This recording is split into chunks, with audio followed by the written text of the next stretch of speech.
Paul Jones Drug offers a free service that makes taking your daily medications safe and easy. It's called convenience packaging, meaning they can combine all of your daily medications and put them in sealed, separate daily packages. This process replaces you from having to fill your daily medication dispenser. And as always, Paul Jones Drug prepares individual blister packaging for long-term care patients. With their drive-through window, curbside service, and free local delivery, it's just more reasons you should choose Paul Jones Drug, 809 North Main Street, in Elk City. I'm Rodney Skinner with Paul Jones Drug, and I promise we provide care you can trust. If you build it, he will. It's the Skinny on Sports Podcast with Aaron Cowk. I throw balls far. You want good words? Data language. Talk real sports with a real man. Come after me! I'm a man! I'm 40! And now here's the be-all, end-all, know-it-all of high school, college, and pro sports. Aaron Skinny Cowk with the Skinny on Sports. We're talking about practice, man. I'm the MVP. And a good Paul Jones Drug Tuesday morning to you, Western Oklahoma. It is the Skinny on Sports, 98.1 FM, 1240 AM, KADS, the sports animal. Jared Atha hanging out in the driver's seat today. Aaron on location on the opposite side of the state, pretty much right down I-40. He's as far away from Arkansas as we are from Oklahoma as we sit in the studio. He is over in Sallisaw for the 12U OK Kids State Baseball Tournament. But he will be a part of the show with us today. We'll bring him on in just a little bit. Reminder about all the ways you can listen to us. Of course, KADSAM.com. I mentioned you can listen to us on 98.1 FM, 1240 AM. You can also download our podcast, and pretty much every way you can get a podcast, you can find us. Follow us on Facebook, and download the Paragon app. Big thanks again to Paul Jones Drug, our Tuesday's sponsor. We'll talk about them throughout the show. A lot to talk about today without looking at the rundown, and I'm not sure if I got one, and that's okay, Aaron. I forgive you because I know you're a little busy, but I bet we'll talk about what you're doing over there in Sallisaw. Also talk about maybe some rule changes with the OSSAA, kind of a big rule that came down that you just brought to my attention this morning, and LSU winning another national title in college baseball, or should I say the SEC winning another national title in college baseball, and so much more. Aaron, what's up? How are you? How is the eastern side of the state? You know what? It is not, well, at least last night, it wasn't as hot as I remember it being, and I think that's going to change here in the next couple of days with the forecasted temperatures up in the 100-degree weather or range. But at least last night, it was actually pretty comfortable as the game wore on and the sun started to go down. One thing I noticed driving, a lot of times as soon as you get east of I-35, the color changes from kind of brownish green to really bright green. It's the exact opposite. I think when you look at the bar ditches and everything around the interstate, Western Oklahoma is actually greener, which means to me more rain, at least in the last little bit, than what it is like over here. Well, it's crazy to say. I noticed the last drought monitor report, which I think came out on Thursday, so I looked at it on Friday, and the report basically said that the drought conditions are obviously getting better out here in Western Oklahoma, but it is shifting to the east. So that's probably what you're seeing right there. It might be a little drier the further east that you went. But you said it's still a little green, though. Still, I mean, it's not like a desert or anything. No, but it definitely, you can see what that monitor is reading for sure, because it's a little bit browner, where there's some stuff that's, you look around home right now, and then all you see is green. There's not anything burned up yet. It hadn't been super duper hot. I know it's coming, but yeah, it's pretty crazy to see what it looks like right now on the opposite sides of the state, and how much different that is than what we're used to, and what the norm is between Western Oklahoma and Eastern Oklahoma. Well, like we said, you are in Sallisaw. That's why you're calling in. You're over there for the 12U State Baseball Tournament, OK Kids State Baseball Tournament. Hey, run it down for us. How'd it go yesterday with the Crushers? Yeah, played awesome. Pretty crazy to drive, 4 hours across the State, and the opponent in round one was Cheyenne, 25 miles away or whatever. But that was the case with the way that the regionals and the champion of one regional playing the runner-up of another. And anyway, man, it was Oak City's night from the word go. The only thing that really went against the Crushers last night was the coin toss, which turned out that didn't make any difference in the end. But I think it was 8 or 9 to nothing at the end of the first, or after the top of the first. Ends up to 17-1. Crushers beat Cheyenne. These two teams, I mentioned it yesterday. There's a history there from when they were T-ball. They played close game after close game. So a big time anomaly last night with these two teams. But man, it was just a great performance. It's one of those things. Sometimes hitting is contagious, and man, from the word go, the Crushers were just. It was going to be hard for anybody in the tournament to beat them last night with the way they swung the bats, and then on the other side, pitching. You got what you need. When you score 8 or 9 runs, the last thing you want to see is go out there and walk a bunch of guys. And I think through 4 innings is all that was needed in that game. I think there were only 2 walks in 4 innings. So the run that Cheyenne got, the guys that they did manage to get on base, they all had to earn it because the pitching was good as well. So just an awesome start to the tournament for the Crushers. Things will get a lot more difficult this evening, 6 o'clock against an Anadarko team that I think they played 5 times, kind of in their history, and only beat once. But the last time that they played was here in the state tournament 2 years ago, and the Crushers were able to beat Anadarko. But it'll be Anadarko and Elk City 6 o'clock on one of the bracket semifinals, I guess you could kind of call it. Anadarko beat Sallisaw Cowboys 18-0. Then in the other 2 games in the blue bracket, Stigler Reds topped the Guthrie 405 baseball 11-8, and then the Shawnee PC Naturals came back. They were down 8-3 in like the 3rd or 4th inning. They came back to beat Chickasha 9-8. So that's the blue bracket winners. On the other side, in the red bracket, Okarche beat Wynnewood 13-3. Cheyenne beat Alpha 12-4. Kingfisher beat Henrietta 5-2, and then the Sallisaw Cardinals beat the Blanchard Boom 13-0. So maybe you're starting to see a little bit of separation in the brackets themselves, but it was a good day all around. So Anadarko's the next opponent. Going into it, is that? I mean, you're obviously more plugged in. You mentioned the history with Anadarko.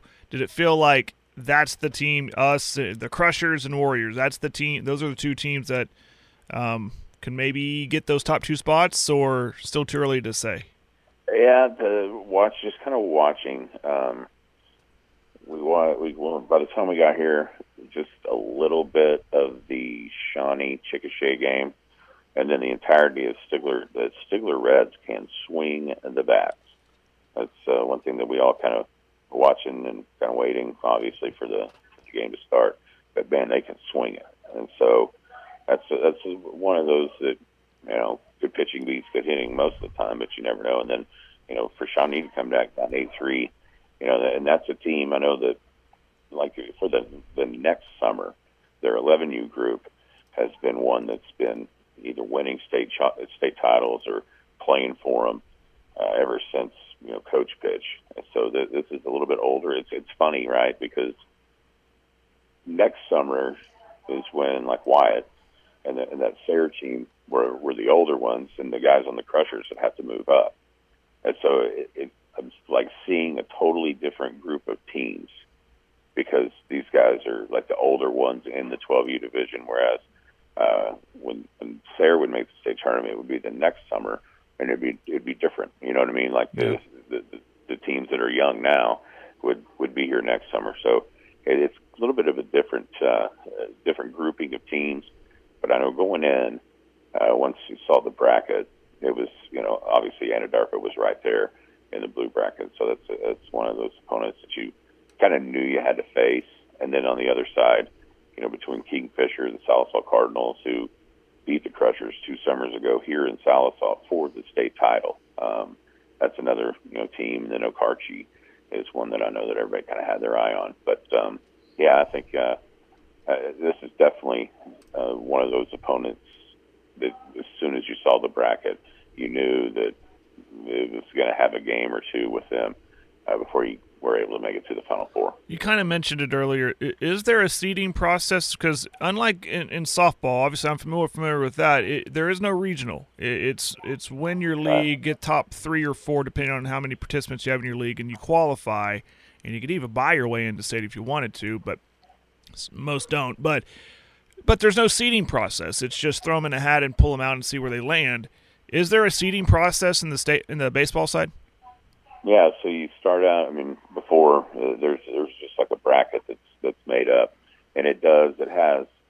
So in your regional, you're going to be in a different bracket than the team that was the runner-up. So like for us, we're in the blue bracket. Alva's in the red bracket, and so I don't know what the rhyme or reason is as far as I wouldn't call it seeding. I think it's just kind of placement, where half of the champions are on one side of the regionals playing runner-ups from others, and then the other half on the other side. And then, of course, being here in Sallisaw, you've got those 2 Sallisaw teams that are get a spot because they're hosting. So it ends up being 8 in each bracket after having 7 regionals, with 2 making it for 14. So you end up with 8 in each bracket, the blue and the red. And that's just kind of the way it goes. But are the regional champs more or less protected or higher seeded? Yeah, I mean, they just play they start out playing a runner-up. Okay. I guess you could say it is, but I also think it totally depends on what the strength of the regional is. There could be some places where a runner-up in a regional is a stronger team than what a champion of a different regional, if that makes any sense. Totally. Yeah. So it's kind of luck of the draw as far as where you get placed in regionals. And who you play if you win or if you're the runner-up. Then that's why originally the regional that we were in was slated to be played in Ada, and so they do try to keep parts of the state away from each other. And so an Ada regional was playing a Weatherford regional. You see what I mean? But it just so happened that with the teams that were in that regional slated for Ada, they just went ahead and played it at Weatherford. And so it's kind of weird the way that's set up with Elk City and Cheyenne having to play. But originally it was scheduled for Ada so that it's keeping. It's not like they were putting the Weatherford regional teams against each other. It just happened to be that way with the move from Ada to Weatherford last week. Gotcha. Okay. Curious. So give me the schedule for today. All right. So, oh darn it, hang on a minute. Okay, so for today. At 6, so at 6 o'clock, it'll be Elk City and Anadarko, in the blue bracket. Let's just do the blue bracket first here. Okay, so 6 o'clock, Elk City and Anadarko. 8 o'clock on the winner's side, you have Stigler and Shawnee. Then this afternoon, the 2 o'clock game, the first round out of the box, will be Cheyenne Raiden against the Sallisaw Cowboys. And then the other elimination game is Chickasha and Guthrie. Okay, so 2 o'clock for Cheyenne playing the Sallisaw Cowboys, and then 6 o'clock for the Crushers playing Anadarko. Then on the other side of the red bracket, it's kind of the same. It's the same time, just a different field right there next to each other. So at 2 o'clock, it's Blanchard and Henrietta. I wonder what Henrietta's got left pitching, because yesterday Kingfisher is another one of those teams that everybody knows. It's a fantastic team, right? And I didn't hear a bunch of cheering. I couldn't see the scoreboard from where I was sitting on that other field. So I looked it up on Game Changer at one point, and through 3 innings, and Kingfisher didn't have a hit, and the Henrietta pitcher had struck out everybody. All 9 outs were strikeouts. And then through 5 innings, Kingfisher had scored 1 run on 1 hit and struck out 15 times.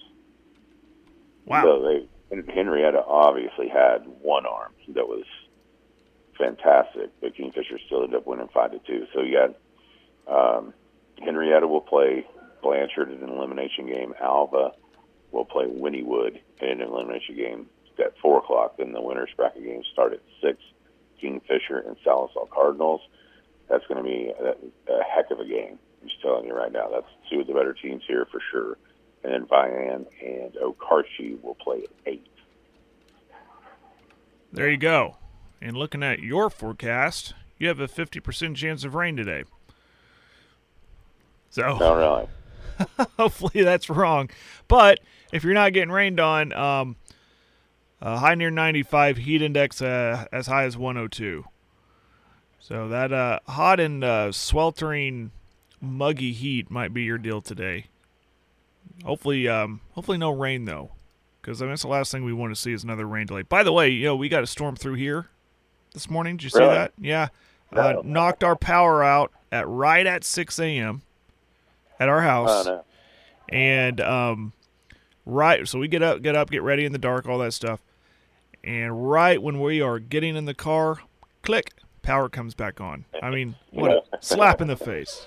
That's pretty funny because yesterday morning, after the show, got some things tidied up around the station and went home and was stopped at Mom's to get, we haven't got our outside, our little chest freezer moved down the street yet, right? Okay. And so we were going to take some hamburger meat over here because we were able to cook with where we're staying.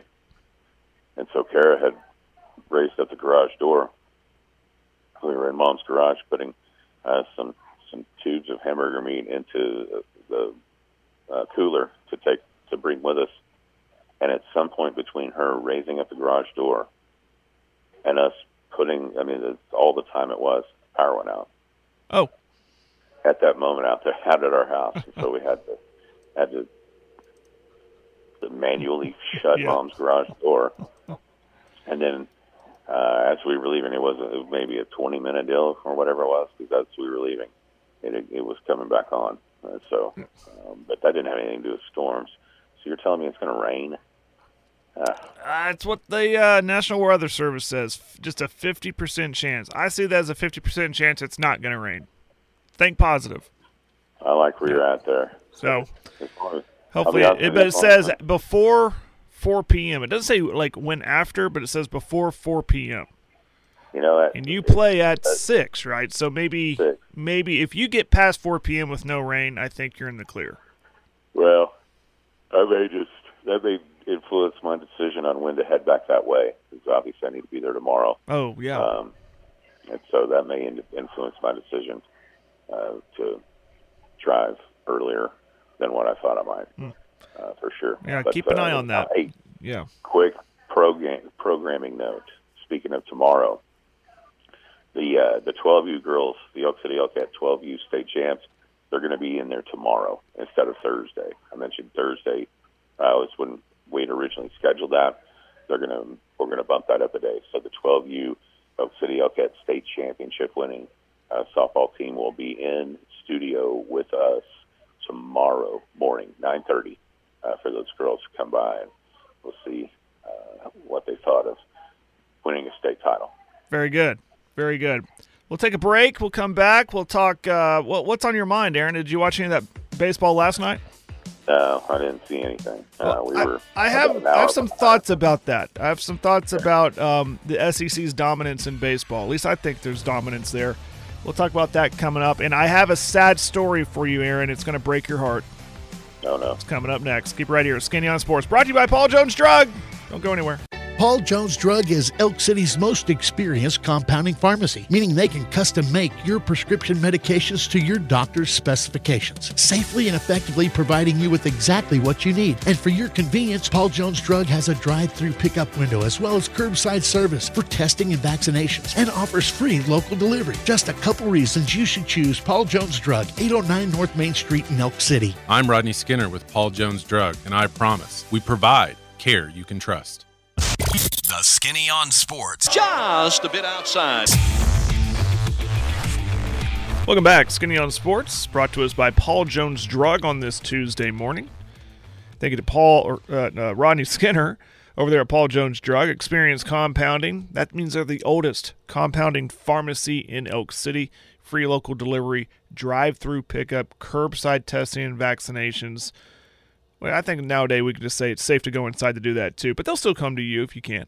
Long-term care unit packaging, those are blister packs and much, much more. We'll talk about them throughout the show. Thanks again to Paul Jones Drug. I'm Jared Atha in studio. We have Aaron Kalk on the road. He's in Sallisaw there for the 12U OK Kids Baseball State Tournament, giving us an update on that during our last segment. If you missed out, don't forget, we'll have this on our podcast as well. So, Aaron, I teased it. I have a sad story. I probably should have queued up some sad piano music for this because this is going to break your heart. So I went home for lunch yesterday, and my wife came home a little later, and she goes out to our freezer into the garage to get something to eat, and she just screams.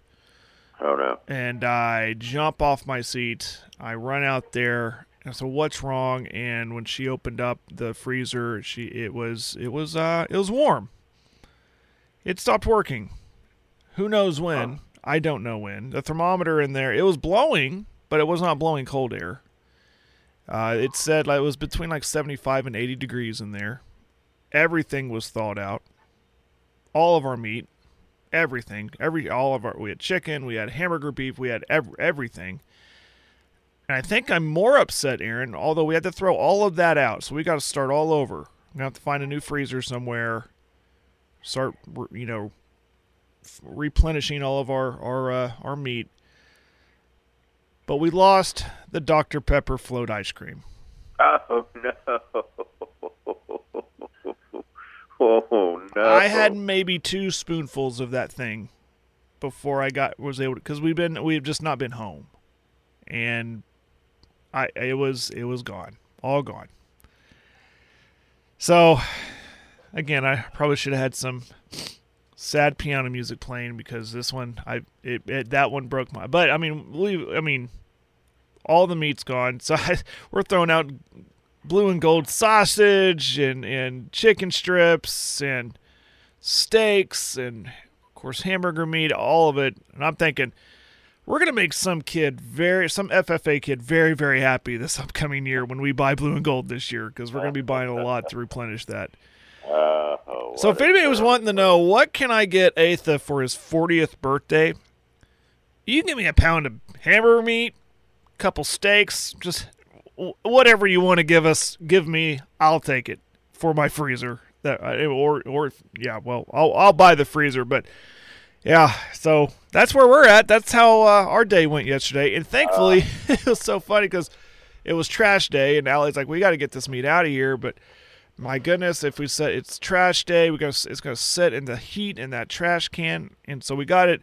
And right when I'm wheeling the trash can to the curb, here comes the trash guy. So we timed that out pretty good. So it's gone. But all the meat's gone. And now that freezer in there, I got to get rid of it and find a new one. So that's what we're dealing with. So Kara's grandpa, when he was alive, he would do a couple of different things. One, when there was dessert, like thinking about the Dr. Pepper ice cream, when there was dessert at his dinner, he would eat it first. And he would also, if there was multiple desserts, he would get a little bit of all of them. But his rationale for doing that was you just never know. And so I think that's something you're going to have to start doing. You're going to have to start eating dessert first because you just never know when you're going to go out to the freezer and instead of delicious Dr. Pepper float ice cream, you've got a soupy mess. So from now on, you need to start eating dessert first. I don't know what did it. The freezer, by the way, it was probably old enough where this was bound to happen. It's well over 10 years old, and we obtained it from my grandparents, and it was used then. So I don't know how long it's been in use, but I don't know if it was because last Thursday we had that 3-hour power outage. Friday mid-morning, that storm came through. My wife, who was at home because she thought she'd have to be at softball all day, she said the power flickered 2 or 3 times. And I wonder if that had something to do with it. I don't know. I'm just guessing because it was on, but it was not blowing cold air. And I mean, she opened it up and the thing was dripping and everything. It was a nightmare. But I wonder if the power, I don't know. But it was an old freezer, and appliances come and go, and it's just bound to happen. What was the smell like? Not bad. Not like you'd think. It wasn't terrible long time. No, and everything's pretty well packaged. I mean, there wasn't like refrozen stuff, just stuff that hadn't been opened yet. Right. Because usually when we open stuff, we cook it, and then we'll put it in the fridge or freezer in the house because we know, okay, it's right here. We need to eat these leftovers before we open anything else up. So everything was fine. It didn't the ice cream. There's some other dairy products in there that had melted, like ice cream and stuff, and there wasn't a smell. I didn't notice the smell. This morning I got a little bit of a funk because I think there is some leftover melted stuff that's finally starting to smell. So that's what I have to deal with tonight is get that freezer out of the. But we got all the meat out of there. If that stayed any longer, then that smell would have been horrendous. Right. But it's a bad deal. But whatever. What can you do? Worst things in life. But we'll be fine. But I was just jokingly, like I said, because a couple people lately have asked me, Jared, what do you want for your birthday? Your birthday's coming up. And now I think I'm all going to tell them is, you want to give me some meat? I don't care. Give me some meat. That's fine.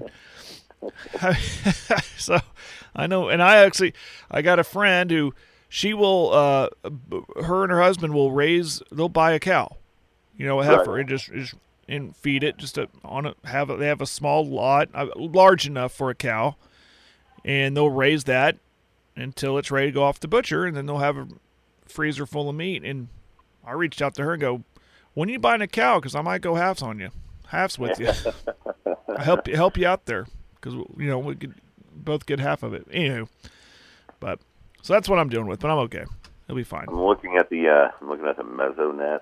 Oh yeah. Now, since you mentioned rain, there is just a giant wall of rain heading this way. I'm not exactly sure. Just looking at the radar, I'm not exactly sure. I can pinpoint on this map where we are, but it's hard to imagine at least some of that not raining down. Yes, that's the same storm that we dealt with. I'm looking at it with you, and before we went on air, I always like to watch the weather in my office, and that system was tracking I-40, and then they said it looks like that thing is moving northeast and would go up towards Tulsa. But now, like you said, I just pulled up the radar too. It looks like it's kind of turned, and yeah, it's coming straight down I-40 again. Maybe a little south, yeah. It could go down south. I don't know. I'm just not exactly sure where we're at as far as. Anyway. Hey, no offense, but us softball parents dealt with the rain last week. Now it's your baseball parents' turn. Yeah, that was a big discussion yesterday, obviously, with the way the regionals ended up for us and state tournament for y'all with the rain. And so OK Kids has gone this year for the first time with pitch counts as opposed to outs and innings for the pitching rules. And that was a big discussion yesterday as far as, okay, when would regionals are going to have to be played a lot earlier in the week before to make it make sense. We're going to start the state tournament on Monday. I mean, the regionals need to be wrapped up by like Thursday or Friday of the week prior, right? In order to for you to be able to set that up. So that's going to be something to look for next year. I think it's just one of those things that happened, and maybe it's a little bit ready, fire, aim as far as the implementation of it. But I would imagine that would change just a little bit next year. Yeah, that will be interesting, and I wonder if that'll have an effect on softball because they don't like to if they move stuff up. I don't know. I'm just curious. Personally, if they move dates around, I would prefer them not to conflict with the KCO Open, but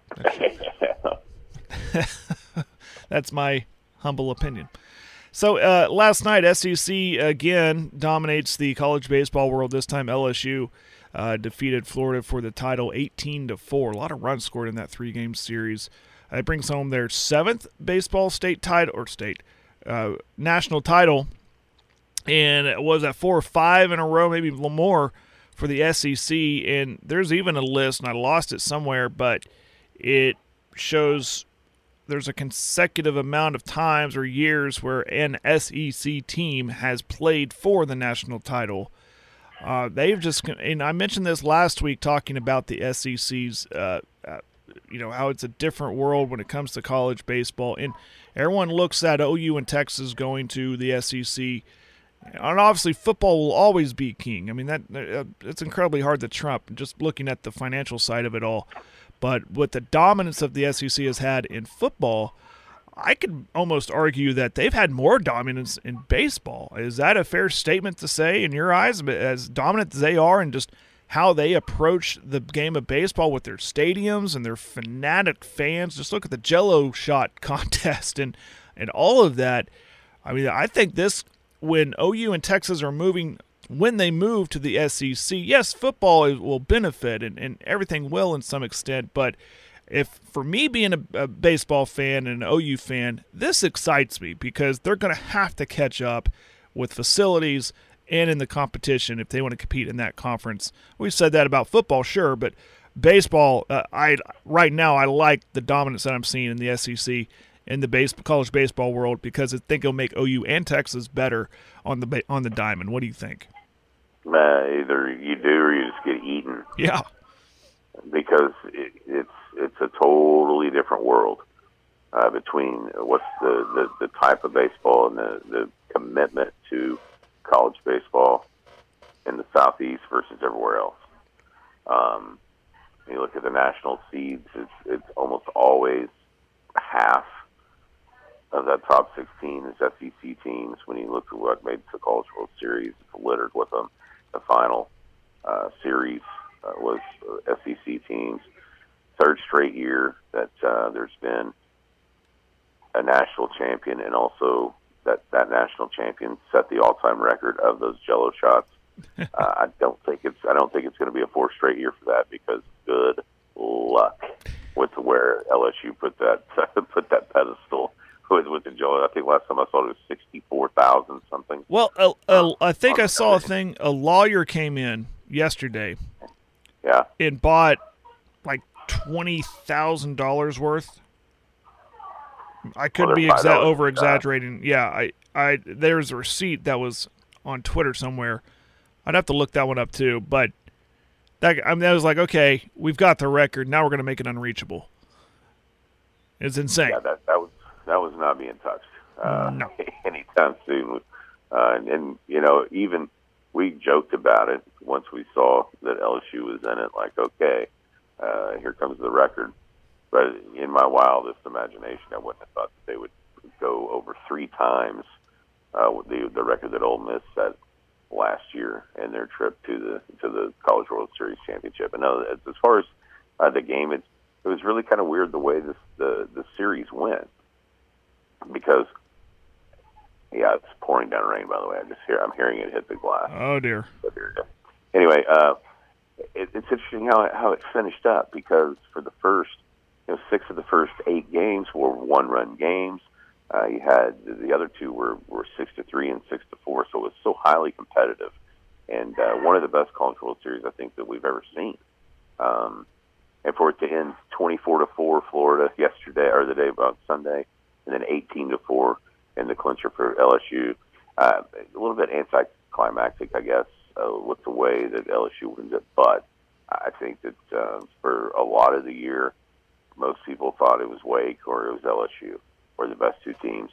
I wish we could have seen that as the 3-game series, something that maybe gets talked about or reconfigured with some cross-bracketing like that the Women's College World Series does to try to avoid the situation we saw this year with LSU and Wake being on the same side and not being able to get away from each other after those national seeds. But all in all, I thought it was a heck of a College World Series. College baseball definitely benefited from it. And then when you just look at the all-time records that were set, eight one-run games, which is tied for the most ever. He had 3 teams overcoming 3 or more run deficits. That's tied for the most ever. 30 home runs. That's the most since 2010. The most since it's moved out of Rosenblatt to downtown. Florida hit 17. That ties a record from 1998, back before, when the bats were way more live than what they are now. It just and then the pitching. I think the lasting image or the lasting memory from this College World Series will be back with that pitcher's duel between Paul Skeens and Rhett Lauder with LSU and Wake, the game that went into extra innings at 0-0 what into the 11th. Yes, yeah, that'll be a one we'll always remember too. I'm trying to look up. Somebody had mentioned on the text line last week about how there's a pitcher for LSU, and I can't remember his name, and you might know it, who's from Oklahoma, and the complaint was, how come we can't keep a guy like that in state? And it goes back to my opening statement. It's the SEC. It's LSU. It's the huge stadiums and the wild fan bases that show up every game, even if it's in March or at the College World Series in Omaha buying Jello shots. There's something different to it. And, again, that's why it excites me that OU and Texas are going to the SEC, because I think you're more likely to keep those kids like that in state. Yeah, and as much as, like you mentioned football earlier, the challenge that is and the difference in that is, the difference between SEC football and everybody else isn't nearly the gap that's the difference between SEC baseball and everybody else from a fan perspective, from a stadium perspective. It's just it literally does mean more. That's a joke around that slogan from the SEC. But if you just take a trip down to LSU, take a trip over to Arkansas, take a trip anywhere in that conference for a weekend baseball series, and then come back and look at what happens in the Big 12 or anywhere else, it is no comparison. The difference between what's there and what's here, at least right now. Well, what's good about the SEC is outside of Atlanta, and I'm racking my brain as fast as I can. You mentioned LSU. Well, they don't have a pro baseball team. Arkansas doesn't have a pro baseball team. Of course, there's minor leagues all over the place, but they view that, in my opinion, their fans view that as, this is our pro team. They have in some cases, those stadiums in the SEC are bigger than AAA stadiums, and they're packing them. Like I said, each and every, maybe not all the time, but almost every Saturday, they're packing them and they're going crazy. When you come over here, and please don't take this the wrong way, OSU fans, but yeah, they have an SEC type stadium, but is it packed every Saturday? Right. You know what I mean? No. And obviously Eldell Mitchell needs some work, and Norman, and it's not packed. They actually set some kind of an attendance record this year, I believe, but it trumps in comparison to a normal Saturday in the spring in SEC country. It just does. Yeah. No offense, but OU and OSU have a hard time getting as many people on a weekend series as Arkansas loads in there in one game. Yeah, exactly. Yeah. And what helps all of this, because people say, well, why people are interested in spring sports? Just look at OU and OSU in softball. They're going to those games. Well, why? Because they're winning, and they're winning at a high level, and they're getting the World Series year in and year out. Once OU and OSU do that in baseball, the fans will arrive. It's simple as that. It's the same thing about basketball. If they win at a high level, people will fill the stands. It is as simple as that. But maybe it isn't, because I don't know how Arkansas looked this year on the field, but I can tell you their fans were there. They show up.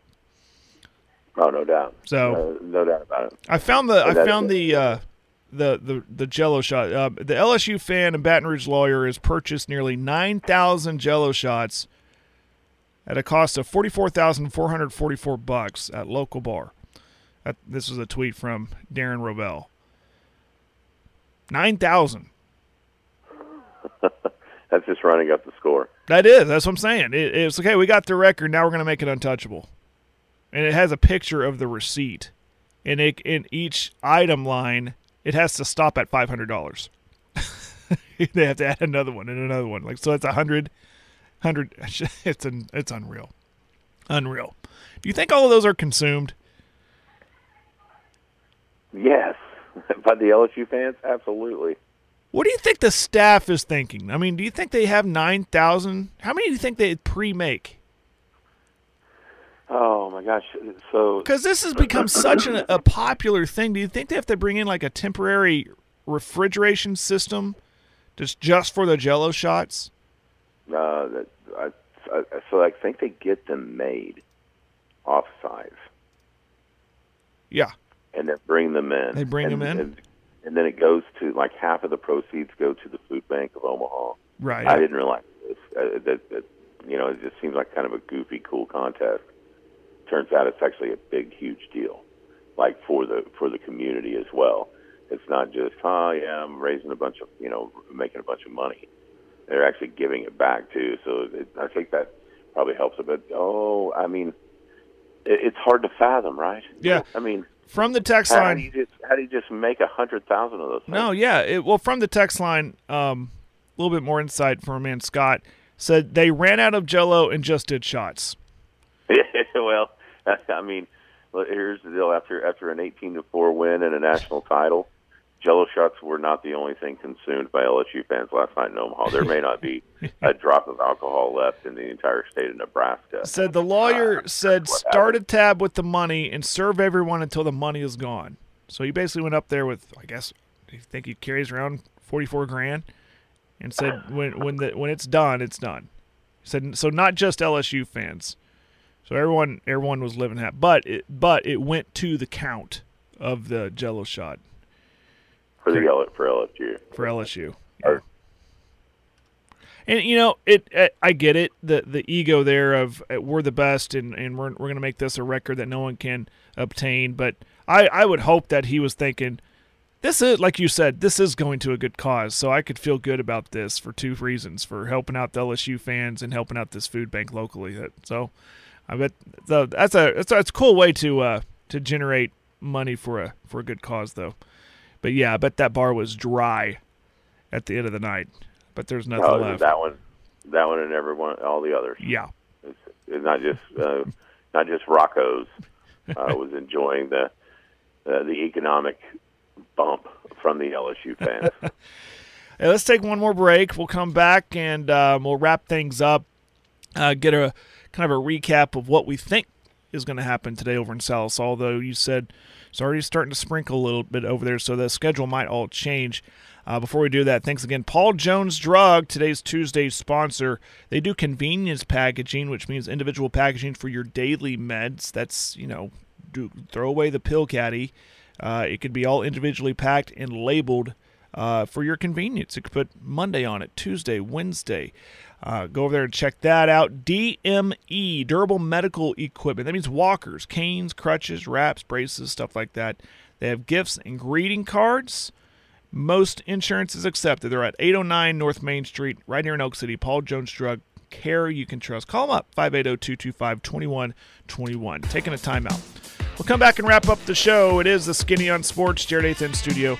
Aaron Kalk on the road in Sallisaw. Don't go anywhere. Paul Jones Drug offers a free service that makes taking your daily medications safe and easy. It's called convenience packaging, meaning they can combine all of your daily medications and put them in sealed, separate daily packages. This process replaces you from having to fill your daily medication dispenser. And as always, Paul Jones Drug prepares individual blister packaging for long-term care patients. With their drive-through window, curbside service, and free local delivery, it's just more reasons you should choose Paul Jones Drug, 809 North Main Street in Elk City. I'm Rodney Skinner with Paul Jones Drug, and I promise we provide care you can trust. How much you want to make a bet I can throw a football over the mountains? The Skinny on Sports. That's what I'm talking about. Welcome back, Skinny on Sports. 98.1 FM, 1240 AM, KADS, the sports animal. Jared Atha with you on a Paul Jones Drug Tuesday.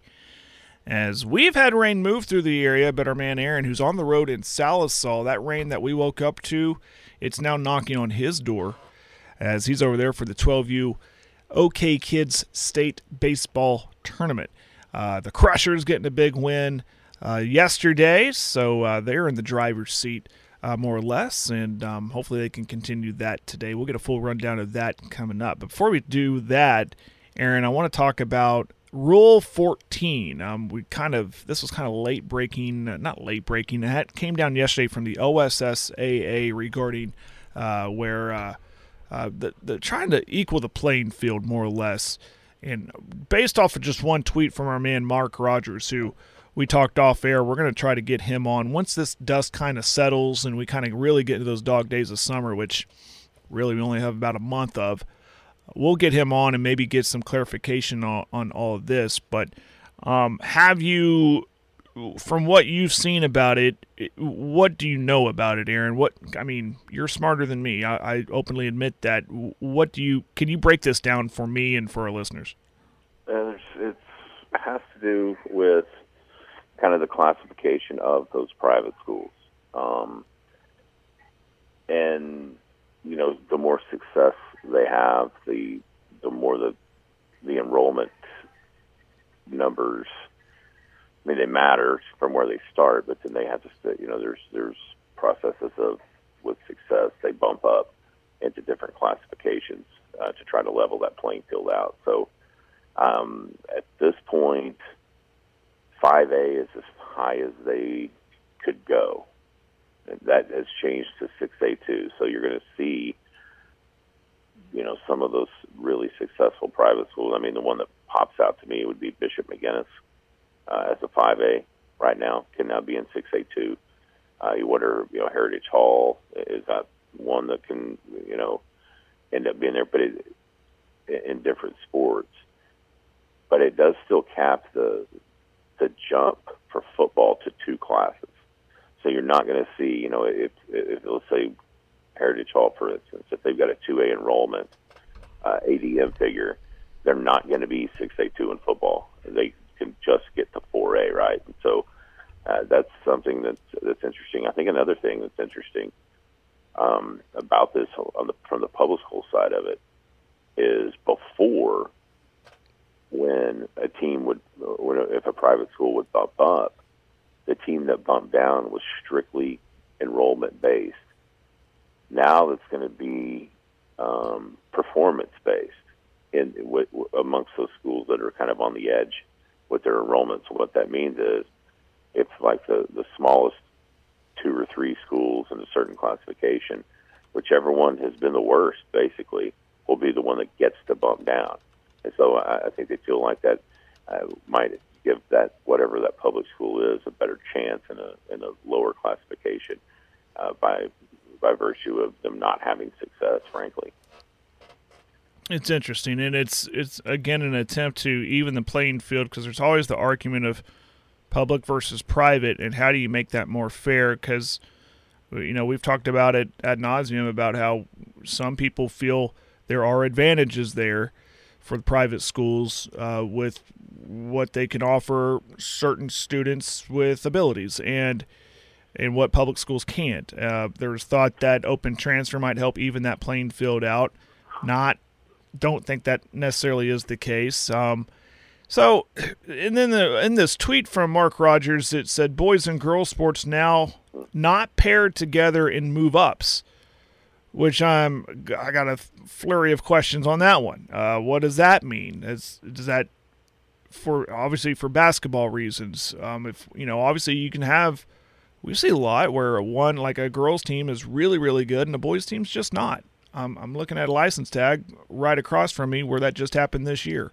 And so what does that mean? When it comes to playoffs, if you got a girls team that's moved up to, say, 4A, and your boys team is still in 3A, how does that work? I guess they're in completely different. It literally is that. It seems really weird as far as the basketball goes to think about not having those the district set, right? So in 4A, for instance, it's just 2-team districts. Yeah. But what happens if one of those private schools on the girls' side is a 4A school, the other is? I mean, so how does this? I think there's a lot of things to work through. You know, that's one thing. It's a travel thing, but the one that's always been kind of a weird one for me when you draw it to playoff, the basketball bracket, let's say, and how much less balanced it can possibly be because of the situation. Like you talked about, if you have a really good girls team and a terrible boys team, or vice versa, how it's not really seeded right, because you're forcing a round peg in a square hole with some of these teams that aren't balanced boys and girls. Now if you got Dale, who's winning the 2A state title in boys and girls, yeah, that'll be balanced because both of those teams are good. But if you got some others, it's almost an advantage to have a really good team, say a really good boys team that their girls are dragging them along, right? And your bracket gets easier. So I wonder how much it's going to affect private schools. Obviously, it says it is. Will this in turn change the way that it's drawn up, period? Are we going to see teams, girls and boys, split within even though they're in the same class? Are we going to see them going separate ways to make the bracket more balanced?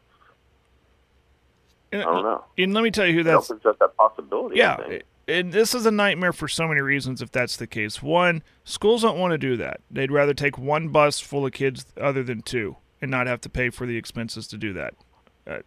We're not financially stable. I mean, let's face it. I mean, public schools are penny pension, and they do not want to fill up 2 gas tanks. And 2, what do you and me do? Mm-hmm. Well, what if the Trojans are going north and the Trojanettes are going south? I know. How am I going to cover that? It's not going to happen. It's impossible. What if the Big Elks and the Elkettes? It's a conundrum. That was one of the very first things I thought about was, okay, wait a minute. If they're not going to be not in the same bracket or part of a bracket, they're not even going to be in the same class. Now, how does that work for folks like us trying to cover it? It doesn't. I'll tell you. It does not. Yeah, it doesn't work. There are times it feels like we're asked to be in 2 places at once, and somehow we juggle it and we get it done. But we can't do that. We can't be in 2 places at once. It might be, I don't know, and hopefully that's not a situation that we have to go through. But again, we're going to reach out to Mark Rogers, see if we can get him on. I think it's wise we just give him time to figure it out, and we'll go from there and see what happens. But it's interesting. I mean, I get it, and it's a novel idea to try to even the playing field. And I know what other people are thinking. Why don't we just split it up? Private have their own league, public have their own league. It seems like the simplest explanation or solution, but I bet it's not as simple as most people think. I'm sure it's just not as simple. So, but again, we'll talk about that with him when we get him on. Hey, we're running up against the clock. Let's pretend it's not raining. Give us a rundown again, what you're doing with what the Crushers look like today, their schedule, and just give us a preview of today's action over there at the 12U Baseball State Tournament. Okay, yeah, for just local-wise, Cheyenne will play an elimination game at 2 o'clock against Sallisaw's Cowboys. That's what it's scheduled. And then, the Crushers be in the winner's bracket against Anadarko. It's supposed to be at 6. So those will be, and today's game, it almost feels like a first round of the regional basketball tournament in a lot of ways. Because if you win that first round of regionals, then you're 2 wins away from state. If you lose that first round of regionals, you're 5 wins away from state. Mm-hmm. And in this way, if you win tonight, you're 1 win away from the Final Four. And a day off on Thursday, which means no pitching. You know what I mean? Yeah. It's a huge advantage. But if not, then you go down and you're going to have to win a multitude of games to be able to make it into that Final Four. And then at that point, what do you have left arm-wise to be able to combat teams that you're going to play a team that won 3 straight games as a runner-up in a bracket. So tonight's it's a huge, huge difference in what it could look like on Friday between a win and a loss. Very good. Well, hopefully everything's on time. Hopefully whatever rain's coming your way, I was just glancing at the radar. Where do you go? you're going to get rain, but it almost looks like it's trying to weaken up. Well, we'll see what happens. Maybe if you're lucky, it goes south of you, but we'll see what happens. So, all right, Aaron, you're back with us tomorrow, correct? We have a special guest in studio. Yep, I'll be there tomorrow. We'll have the 12U Elk City Elkettes state champs on the softball field joining us. That'll be 9:30 for those gals. And I'm sure Jenny will be there, Jenny Chino as well. So that'll be a lot of fun to get their thoughts on just an absolute domination of their tournament. 67-5, they beat their opponents on the way to the state championship. Man, if that doesn't scream bright future for the Elkette softball program, I don't know what does. Excited to get those girls in here. I think I might have to clean up the studio to make room for them. It's on my list today. Yeah, there's one that's supposed to talk our leg off, so we'll see if you'll get stage fright or not. All right. Hey, be careful driving back. We'll see you tomorrow. All right, man. Thanks. That was Aaron Calgate. We got to go. It's the Skinny on Sports. Take care. You've been listening to the Skinny on Sports podcast with Aaron Cow. Be sure to hit that subscribe button to get alerts of when the latest podcast is available. Thanks for listening. That ball is blistered to right. Way back. Goodbye. Paul Jones Drug is Elk City's most experienced compounding pharmacy, meaning they can custom make your prescription medications to your doctor's specifications, safely and effectively providing you with exactly what you need. And for your convenience, Paul Jones Drug has a drive-through pickup window as well as curbside service for testing and vaccinations, and offers free local delivery. Just a couple reasons you should choose Paul Jones Drug, 809 North Main Street in Elk City. I'm Rodney Skinner with Paul Jones Drug, and I promise we provide care you can trust.